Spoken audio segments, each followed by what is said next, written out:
It may be a demon that seeks to harm you. Do not go with it.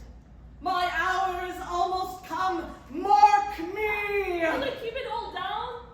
You keep it down. But this is the only place in the Tim Center where I can get the signal. Director, I'll be right back after I take a leak.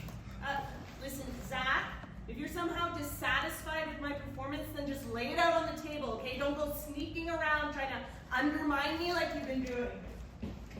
In 1992, you had Shamlet, its never-before-seen creative take. Typically, up to this time, when people outside the English world think of Shakespeare, there is some deferral and reverence that try to kind of retell the story straight. But Shamlet is completely different.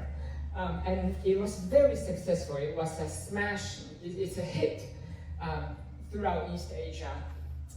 And even today, after the unfortunate passing away of the playwright, Mr. Lee, it's still going strong.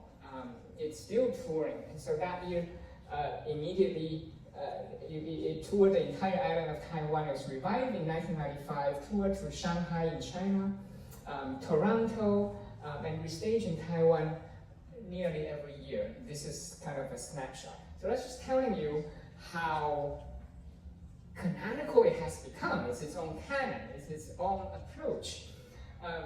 You may know of Akira Kurosawa's Shakespeare, which has long been admired, but I believe Shamlet kind of rivals that.